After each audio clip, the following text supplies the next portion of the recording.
रसीली बेरियां, ताज़ा मिर्च, करेले और जैविक ढंग से उगाई विभिन्न किस्म की ढेर सारी फल सब्जियां। यही सब देखकर मुंबई निवासी जीशान अमीरी इस फूड फॉरेस्ट में वॉलंटियर बन गए।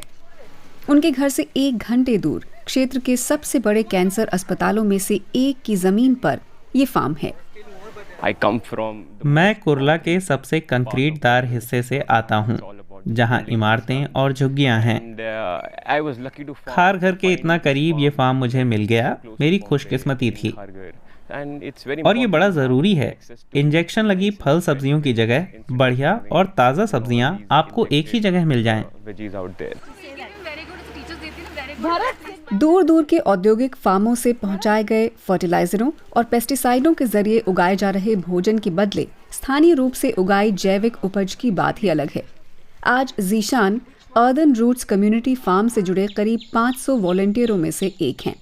ये फार्म मनस्वनी त्यागी के निर्देशन में एक छोटे से बागीचे के रूप में शुरू हुआ था। पर्माकल्चर में उनकी ट्रेनिंग है।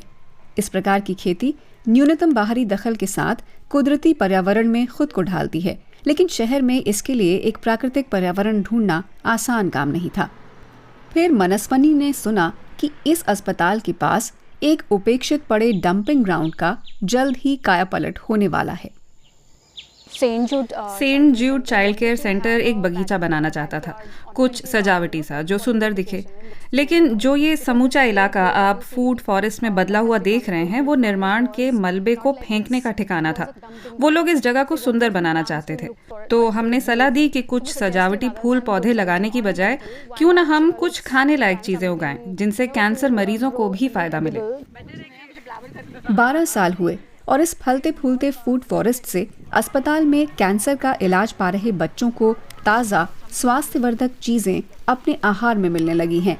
वॉलंटियर अपनी मेहनत की उपज अपने साथ ले जा सकते हैं। मुंबई जैसे शहरों में ऐसे लोगों की संख्या बढ़ रही है जो स्थानीय रूप से उगाई जा रही पोषक उपज अपने खाने में चाहते हैं। इस रुझान को ध्यान में रखते हुए सौरभ नागरे ने एक कंपनी खड़ी की जो माइक्रो ग्रीन्स नाम से अंकुरित भोजन उगाती है। When we look at any other vegetable, शहर में मिल रही किसी सब्जी को हम जब देखते हैं जिसे हम खा रहे हैं, तो पता चलता है कि वो कहीं शहर के बाहर से आ रही हैं। और बड़े पैमाने पर शहर के भीतर ताज़ी सब्जियां उगाना बहुत कठिन है। दूसरी सब्जियों की तरह माइक्रो ग्रीन्स के साथ जगह की समस्या इतनी नहीं थी, तो उपज के तैयार होते ही उसे डिलीवर करना तभी मुमकिन हो सकता है जब आप ऐसी किसी चीज से जुड़े हों। That kind of an experience can only happen when you're working on something like this. उनकी टीम करीब 200 स्थानीय ग्राहकों के लिए 15 अलग अलग किस्मों की पत्तेदार सब्जियां उगाती है। माइक्रोग्रीन्स को कम से कम धूप और पानी में छोटी जगहों पर उगाया जा सकता है। भीड़ भरे शहरी इलाकों के लिए वे आदर्श हैं। जानकार मानते हैं कि उनकी बदौलत पूरे शहर का स्वास्थ्य सुधर सकता है।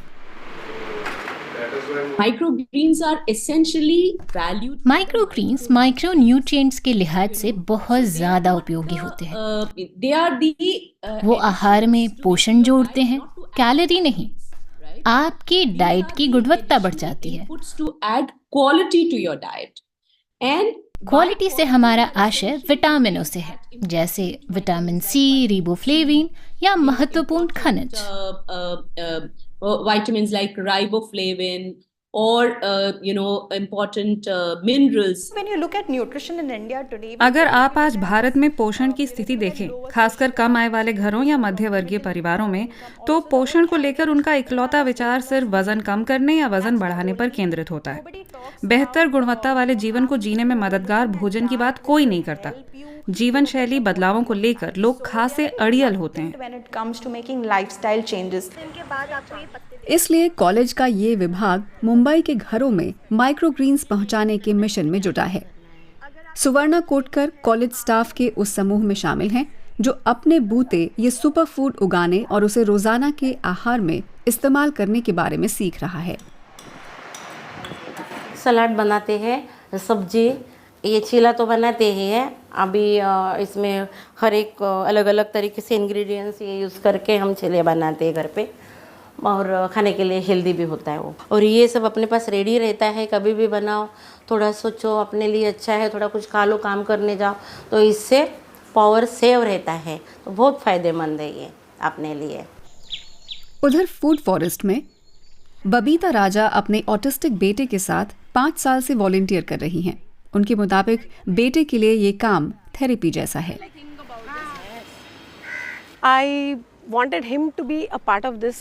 मैं चाहती हूँ कि वो इस इकोसिस्टम का हिस्सा बने।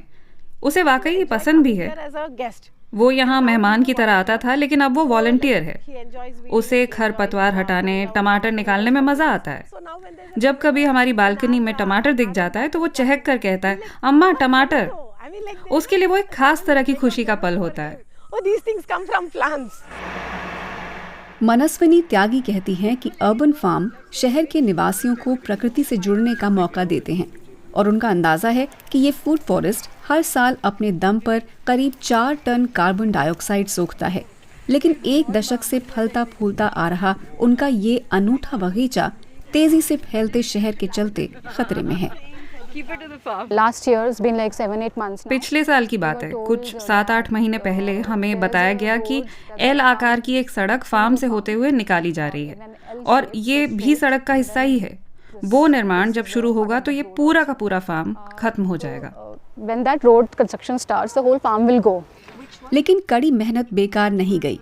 सालों से हजारों लोगों को यहाँ सूचना और प्रेरणा मिली है। अब एक दूसरा कम्युनिटी फार्म बन रहा है। वो जैविक खेती और पर्यावरण संरक्षण की शिक्षा का ठिकाना बनेगा।